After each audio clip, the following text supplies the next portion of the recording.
많이 추워졌습니다. 그쵸? 네. 날은 많이 추워졌지만 우리를 향한 하나님의 사랑이, 우리를 향한 하나님의 뜨거운 사랑이 항상 여기 모이신 우리 중앙장로교회 성도님들 마음과 그리고 삶에 항상 함께 했으면 좋겠습니다. 우리 같이 짧게 기도하도록 하겠습니다. 하나님 아버지 감사합니다. 하나님을 사모하며 하나님의 은혜를 바라며 이 자리에 나왔습니다.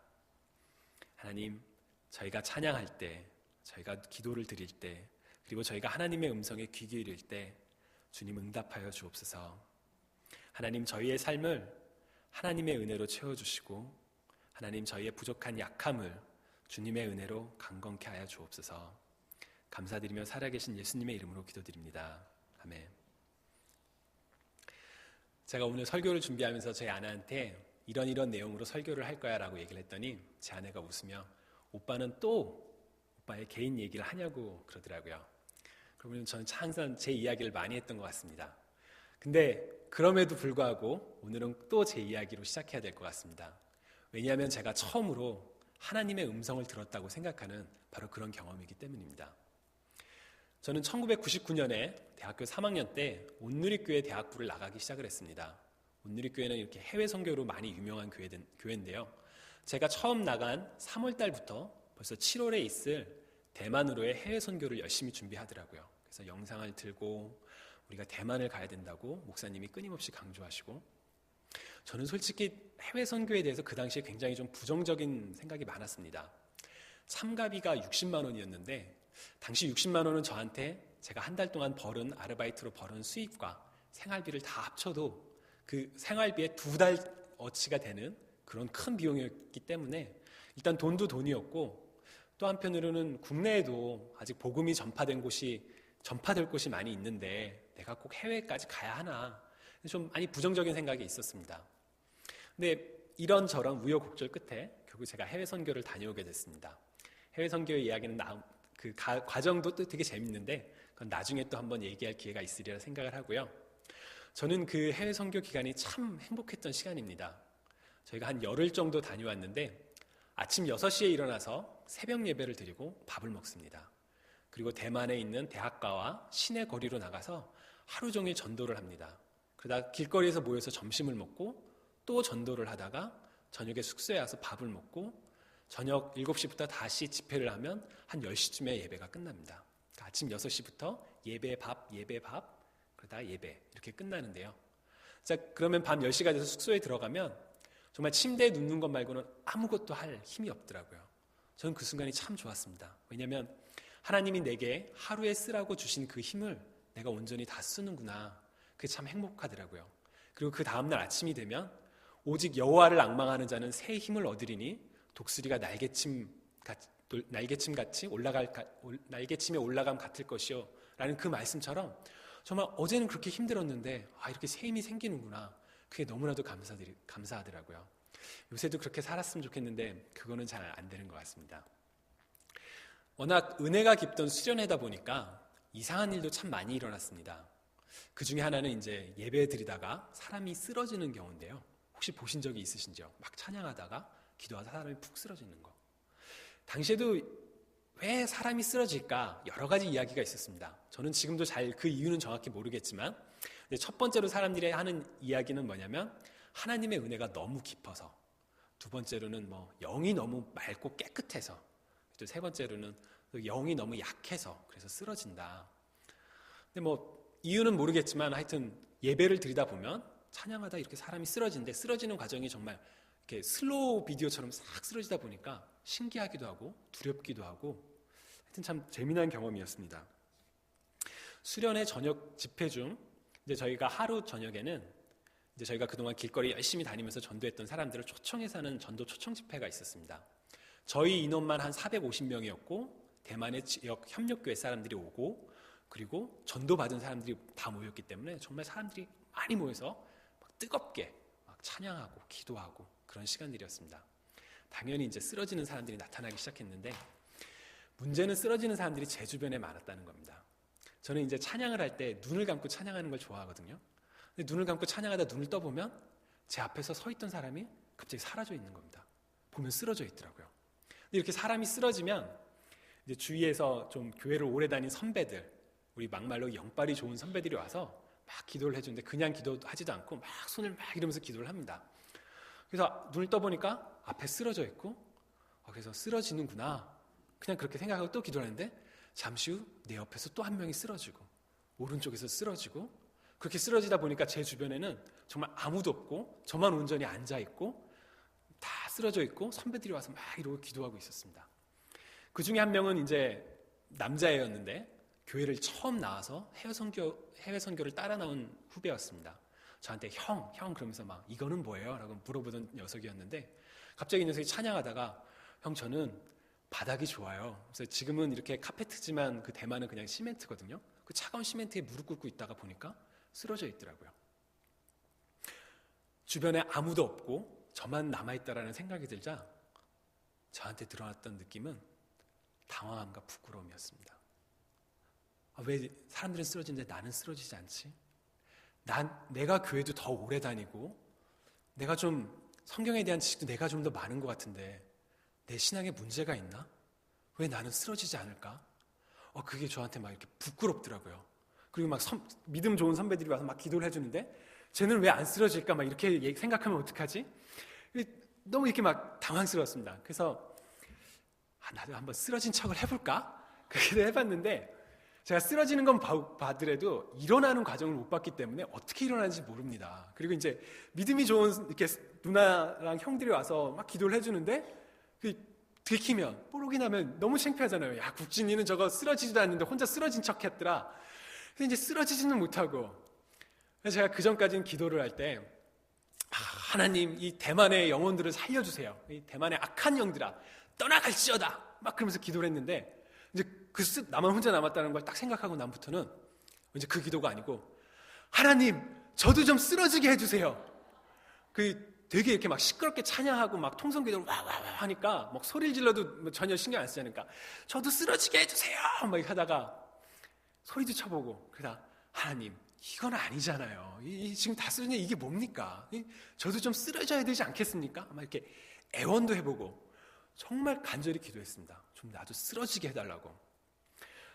근데 그 아주 시끄러운 순간에 너무나도 이렇게 시끄러운 사람 귀가 엉엉엉 그러잖아요. 근데 갑자기 적막한 듯이 확 들려오는, 아니 정확한 표현은 이렇게 올라오는 듯한 소리가 하나 있었습니다. 내 은혜가 내게 족하다. 워낙 그 시끄러웠던 상황이었는데 그게 또렷하게 들리는 그 소리에 일단 좀 놀랬고 아니 이게 뭐지? 근데 두 번째 놀란 거는 그 내용이었습니다. 내 은혜가 내게 족하다? 뭐지? 내가 무슨 은혜를 받았나? 난 지금 쓰러져야 되는데 쓰러지지 못하고 있는 건데 하나님이 쓰러지지 않는 게 내 은혜라는 건가? 도대체 뭐지? 막 이렇게 당황스럽더라고요. 내 은혜가 내가 족하다. 막 그거 고민하다 보니까 예배가 끝났습니다. 집회가 끝나고 나서 나중에 이제 한국에 돌아와서 그걸 한번 성경을 이렇게 검색해서 찾아봤습니다. 내 은혜 내가 족하다가 이게 성경에 있는 건가? 그때 오늘 지금 읽은 이 고린도후서 12장 말씀이더라고요. 오늘 바울이 이제 질병이 떠나가기를, 육체의 가시가 질병이라고 사람들이 많이 이야기를 하는데 질병이 떠나가기를 기도했더니 하나님이 질병이 있는 것이 바울에게 너 그게 너의 은혜다. 응? 이게 좋게라고 말씀하셨던 거더라고요. 저는 질병이 아니라 좀 남들처럼 쓰러지기를 원했던 건데 내가 음성을 잘못 들은 건가? 그런 의문도 있었고요. 근데 너무 강렬했으니까 그 시끄러운데 갑자기 조용하다 팍 그런 느낌이었으니까 그래서 뭘까? 그런 의문이 지금도 남아있는데요. 근데 여러분 오늘 본문이 정말 그런 뜻입니까? 바울이 몸이 아파서 하나님 나 좀 치료해 주세요 라고 기도를 했는데 하나님께서 바울의 바람과는 다르게 우리의 상황과는 다르게 그냥 내 상황이 내게 족하다 그런 얘기인가요? 과거에 저는 그렇게 생각했었지만 제가 오늘 여러분들과 나누고 싶은 이야기는 그렇지 않습니다.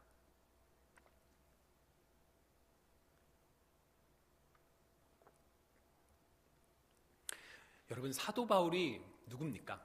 사도 바울 우리 신약성경에 워낙 많이 나오는 인물이고 너무 유명하니까 다 아실 겁니다.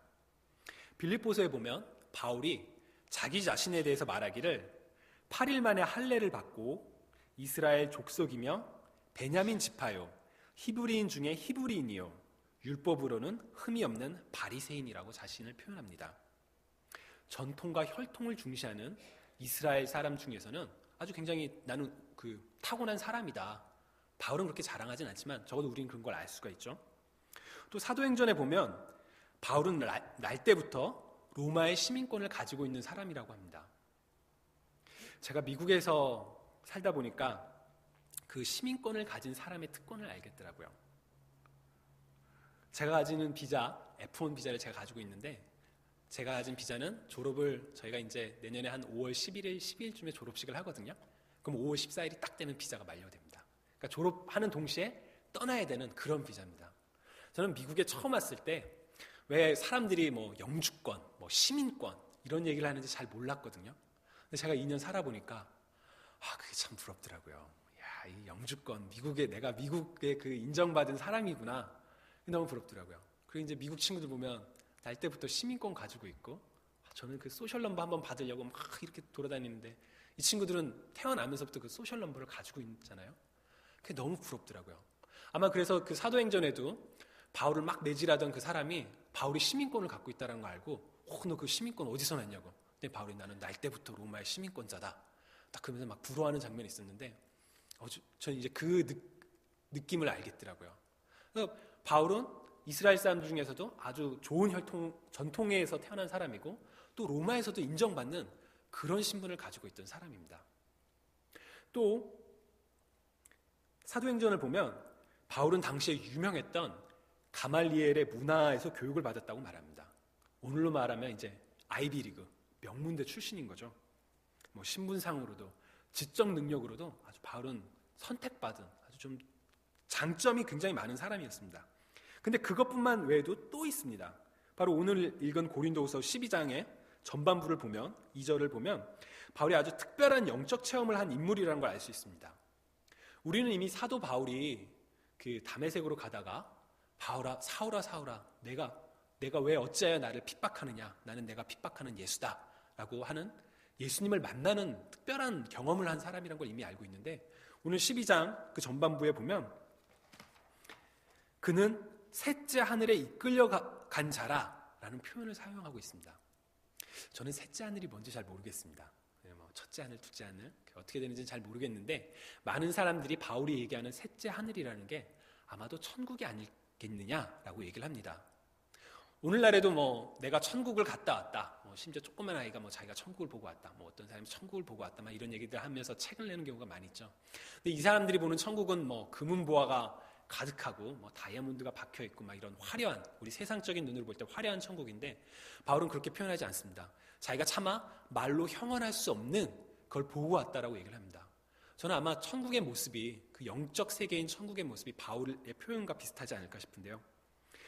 어찌됐거나 바울은 그런 아주 특별한 종교 경험, 그 특별한 하나님과의 어떤 신비한 체험까지도 가지고 있는 사람입니다. 신분적으로도, 지적으로도, 영적으로도 바울은 자랑할 것이 참 많은 사람이었습니다. 그런데 성경 곳곳에서 바울은 자기가 가지고 있는 그런 것들을 자랑하지 않습니다. 오히려 그걸 배설물로 여긴다고 얘기했습니다.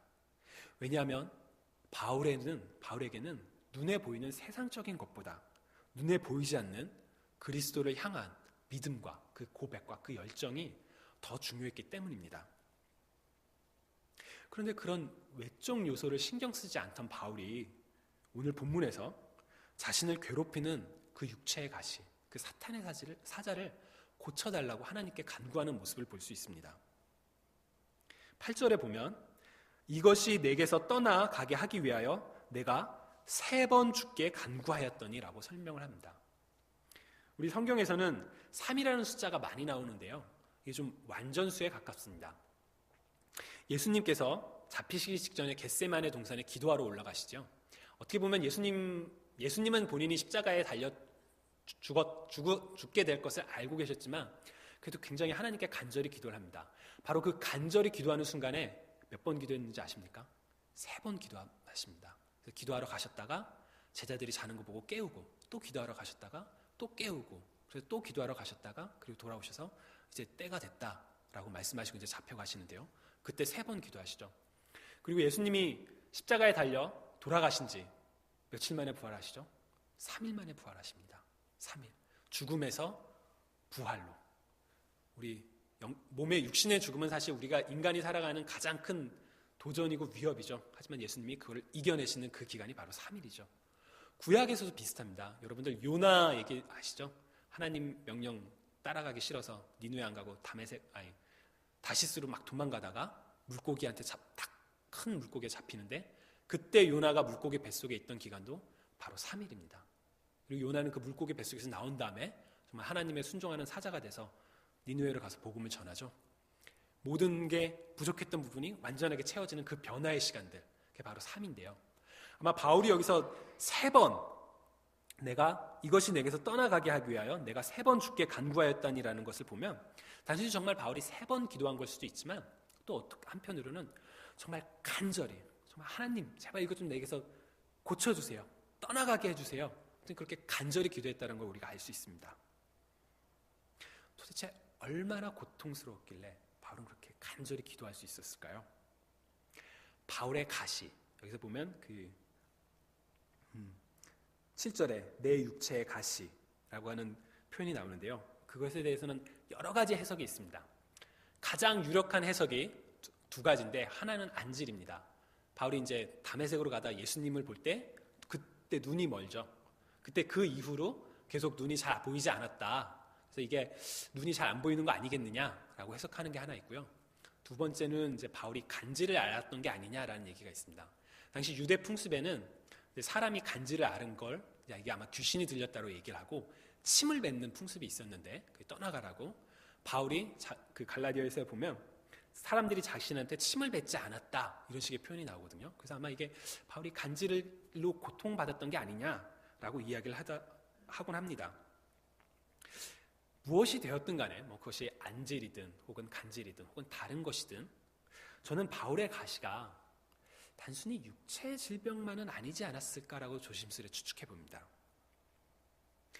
앞서 이야기했듯이 바울은 남들은 가지지 못한, 남들이 부러워할 만한 아주 좋은 것들을 많이 가지고 있었지만 그런 거 다 예수 그리스도 하나만으로 다 하찮게 여겼던 사람입니다.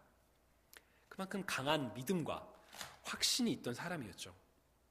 그런데 그런 바울의 믿음, 하나님만이 전부라는 그의 믿음조차도 해결해 주지 못하는 질병이 바울에게 부끄러움과 수치를 주는 마음의 고통이지 않았을까요? 그토록 믿음이 좋고 하나님 일에 열심을 다하고 있음에도 눈이 좋지 않아 다른 사람들에게 의존해야 되고, 갑작스럽게 일어나는 간질의 발자국으로 인해서 자신은 물론 다른 사람들에게 두려움을 줘야 되는 그 고통이, 그 놀람이 바울을 괴롭히지 않았을까요? 그의 약함이, 그의 신앙으로도 해결되지 않는 그의 약함이 바울에게는 큰 부끄러움과 괴로움이 아니었을까라고 저는 한번 생각을 해봅니다. 설교를 시작하면서 저는 제가 수련회에서 경험했던 일을 나눴습니다. 제가 쓰러지게 해달라고 기도했던 것은 아마 저도 남들처럼 쓰러지는 그 은혜를 체험해보고 싶은 마음도 아마 있었을 것 같습니다. 하지만 보다 그 근원에는 남들은 쓰러지는데 왜 나는 쓰러지지 못하지? 내가 교회도 더 오래 다녔고 내가 나이도 있고 왜 나는 그러지 못하지 않은 그 부끄러움, 그 약함이 솔직히 말해서 그것 때문에 저도 쓰러지게 해달라고 기도를 했었습니다. 저는 제가 가진 강함이나 장점을 자랑하지는, 적어도 의식적으로 이야기는 하진 않습니다. 그것이 교만이라 배웠고 또 그런 행동 자체가 어린아이들만이 할 수 있는, 어린아이들에게 어울리는 행동이라고 생각하기 때문입니다. 하지만 그렇다고 해서 저는 약함도 자랑하지 않습니다. 저에게 약함은 다른 사람의 눈에 비쳤을 때 곧 부끄러움과 수치일 수도 있기 때문입니다.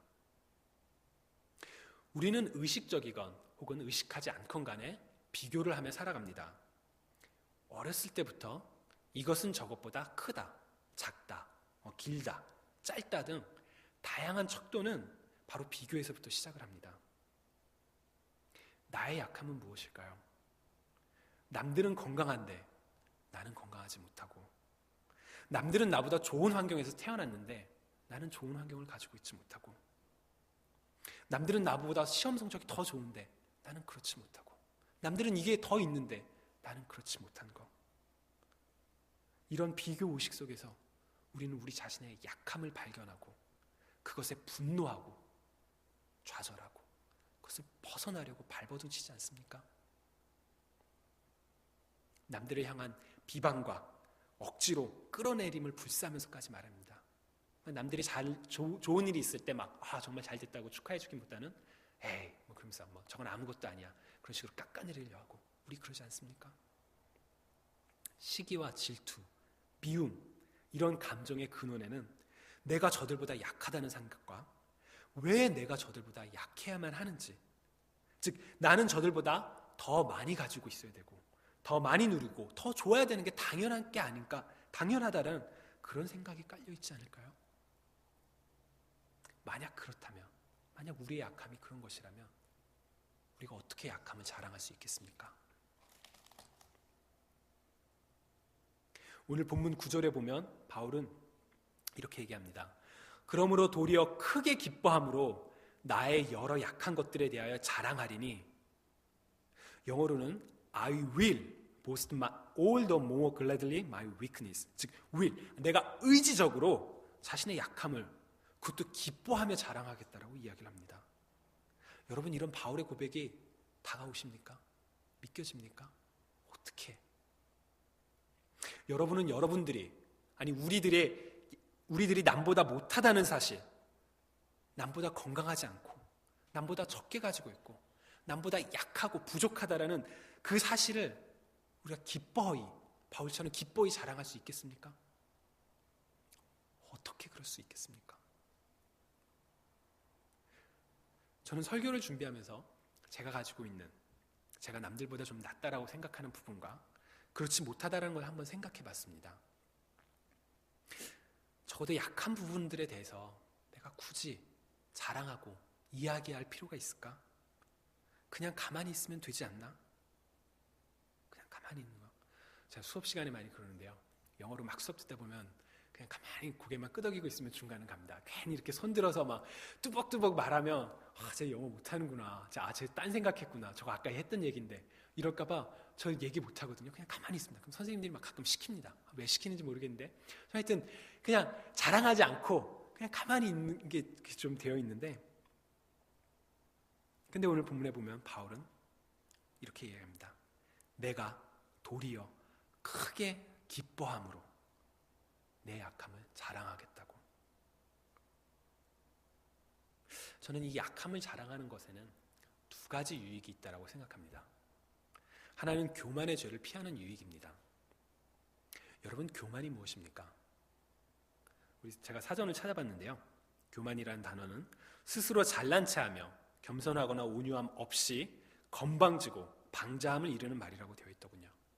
네, 잘난 체하는 거, 이거 교만입니다. 근데 성경에서는 이 교만에 대해 보다 깊게 그리고 아주 무겁게 다루고 있습니다. 잘난 체하는 것, 자기가 자신을 높이고 자신이 남보다 옳다고, 그리고 심지어 하나님의 생각보다 내가 더 옳다고 생각하는 게 인간을 죄의 구렁텅이로 빠져트립니다. 여러분들, 아담과 이브가 왜 선악과를 따먹었는지 아십니까? 왜 선악과를 먹었을까요? 1차적으로는 뱀이 유혹했기 때문이죠. 뱀이 이거 한번 먹어봐. 근데 제가 볼 때는 뱀의 유혹도 유혹이지만 하나님이 내가 이 선악과를 먹으면 정령 죽으리라 했던 그 하나님의 말씀보다 이거 한번 먹어볼 수 있지 않을까? 포함직도 하고 먹음직도 한데 이거 한번 먹어도 되지 않을까라는 자신의 생각, 하나님의 말씀보다 내 생각과 내 판단이 더 옳다는 그 교만이 저는 그 큰 죄를 범하게 만든 원인이라고 생각합니다. 이스라엘 백성들이 애굽으로부터 나와 40년 동안 광야에서 막 고생하죠. 막 먹을 거 없어서 기도하다가 먹을 거 나오면 감사하고 먹어야 되는데 또 막 그러다 또 혼나고, 그래서 40년 동안 고생하다가 결국 가나안 땅에 들어가기 직전에 받는 말씀인데 그게 신명기거든요. 근데 신명기에 가장 흐르는 큰 말씀 중에 하나가 이 말씀입니다. 신명기 8장에 나오는 말씀인데요. 내 마음이 교만하여 내 하나님 여호와를 잊어버릴까 염려하노라. 40년 동안 훈련 받았는데도 마지막 가나안 들어가기 전에 하나님이 그게 걱정돼서 이 말씀을 또 해주시는 거예요. 백성들한테. 내 마음이 교만하여 여호와를 잊어버릴까 염려하노라. 근데 어떻게 됐죠? 하나님의 그러한 반복되는 간구, 부탁에도 불구하고 이스라엘 백성들 들어가서 교만하여져서 자신들의 판단이 맞다고 생각해서 하나님 버리고 우상들 섬기고 자기 멋대로 하다가 이웃나라부터 침략받아서 나라 잃고 떨어져서 우리 흔히 얘기하는 디아스포라처럼 막 흩어지게 되죠. 뿔뿔이 고생당하죠. 하나님 잊고 교만하여져서 자기 멋대로 행동하다가 말이에요. 우리는 살면서 얼마나 많은 순간에 자신이 지금까지 걸어온, 쌓아온 경력과 지식에 의지하여 인생의 선택과 판단을 합니까? 항상 그런 것은 아니지만 우리는 많은 순간 우리 자신의 판단을 믿고 의지하고 선택합니다. 경험상 이건 이랬어. 우리 그렇게 생각하죠. 그리고 자신의 가진 능력을 바탕으로 선택하면서 우리 멋대로 하지만 성경은 여러 차례 말합니다. 하나님은 교만한 자를 대적하시고 물리치신다. 여러분 한번 상상해 보십시오. 우리가 강함이 아닌 약함을 의도적으로 자랑하는 사람이 된다고 한번 상상해 보십시오. 아마 사람들은 우리의 약함을 보고 비웃을지도 모르겠습니다. 우리 스스로도 그러한 약함, 굳이 알리지 않아도 되는 그 연약함으로 인해 부끄러움과 수치를 당할지도 모릅니다. 하지만 그렇게 함으로써 우리는 낮아질 수가 있습니다. 나의 약함으로 인해, 나의 수치와 부끄러움으로 인해 내가 아무런 존재도 아니다라는 깊은 절망에 빠질 수도 있겠지만 그러한 진정한 자기와의 대면 속에서 우리는 교만으로부터 자유로워질 수 있습니다. 아니, 의도적으로 겸손하려고 노력하지 않아도 겸손이란 단어를 고민하기 전에 우리는 이미 그 자리에 있을 겁니다. 두 번째 유익은 나의 약함을 온전히 채우시는 하나님의 은혜를 경험할 수 있습니다. 저는 사실 약함을 자랑하는 것이 주는 유익이 그 첫 번째 유익보다도 바로 이 두 번째 유익 때문에 우리가 약함을 자랑할 수 있고 또 자랑해야 한다고 생각합니다. 오늘 본문을 잘 읽어보면 하나님은 육체의 가시를 치유해달라는 바울의 간절한 기도에 내 가시가 내게 족하다라고 이야기하지 않습니다. 9절에 내 은혜가 내게 족하다. 왜냐하면 이는 내 능력이 약한 데서 온전하여짐이라. 질병이 바울에게 있는 것이 당연하기 때문에 족한 것이 아니라 하나님의 능력이 바울의 약함을 온전하게 만들기 때문에 필요하다고 이야기를 합니다. 약함 속에서 완벽해지는 하나님의 은혜가 있다는 것이죠. 바울은 하나님의 음성에, 그 하나님의 답변에 이렇게 답합니다. 도리어 크게 기뻐함으로 나의 여러 약한 것들에 대하여 자랑하리니 왜냐하면 이는 그리스도의 능력이 내게 머물게 하려 함이라. 다 이유가 있죠. 왜냐하면 바울 안에 거하는 그리스도의 능력이, 바울이 기뻐하게 만드는 그 그리스도의 능력이 과연 무엇일까요? 우리의 부족한 부분이 충족되고 해결되는 것을 의미할까요? 그럴지도 모릅니다. 하지만 만약에 그런 것이라면 왜 하나님이 바울의 가시를 그대로 두었을까요?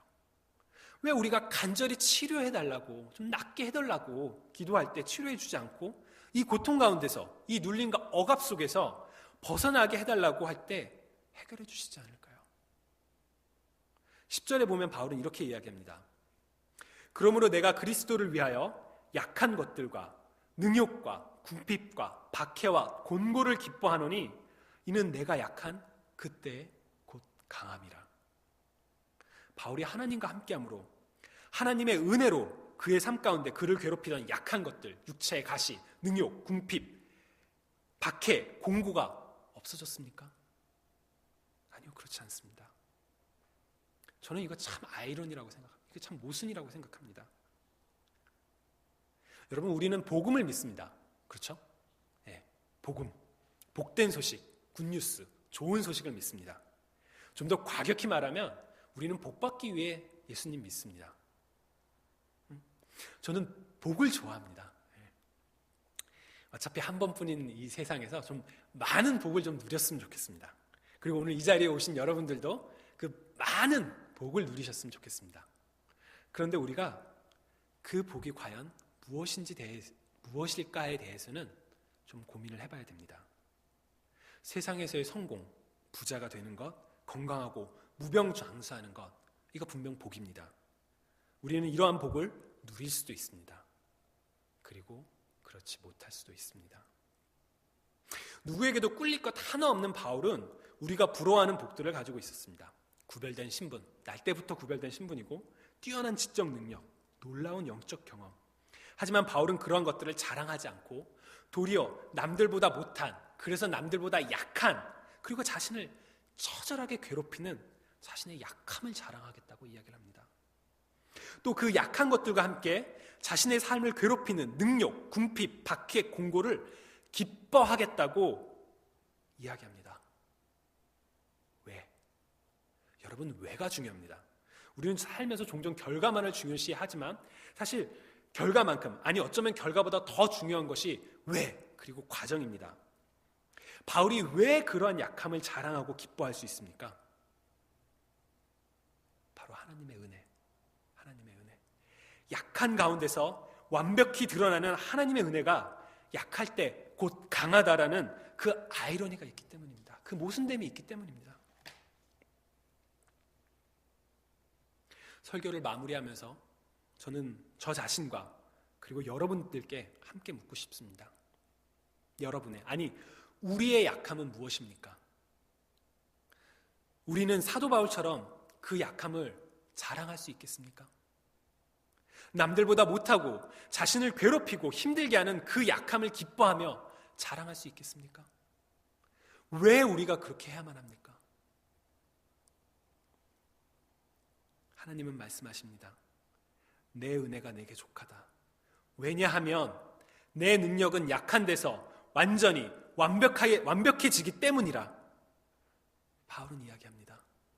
내가 그리스도를 위하여 약한 것들과 능욕과 궁핍과 박해와 곤고를 기뻐하노니 왜냐하면 이는 내가 약한 그때의 강함이라. 우리는 바울과 같이 하나님의 은혜를 입은 자들입니다. 하나님의 이름을 알고 하나님의 사랑을 알고 우리를 위해 십자가에 못 박히신 예수 그리스도를 알며 또 지금도 우리와 함께 하시는 성령님을 아는 그리스도인입니다. 여러분, 약함을 자랑하십시오. 약함을 자랑으로 말미암아 교만의 죄로부터 자유로워질 수 있습니다. 여러분, 약함을 자랑하십시오. 우리의 연약함을 자랑함으로 말미암아 남들과의 비교의식, 열등감, 그런 모든 우리를 억누르는 것부터 우리는 자유로워질 수 있습니다. 여러분, 약함을 자랑하십시오. 그리고 기다리십시오. 하나님께서 우리의 약함 가운데서 온전히 완벽히 하게 행하실 그 하나님의 은혜를, 그렇게 우리들의 삶을 채우실 하나님을 우리가 경험하게 될 것입니다. 세상에서 말하고 세상에서 부러워하는, 복과는 비교가 되지 않는 바로 그 하나님의 축복을 우리가 누릴 수 있습니다. 여러분, 약함을 자랑하십시오. 우리 같이 기도하도록 하겠습니다.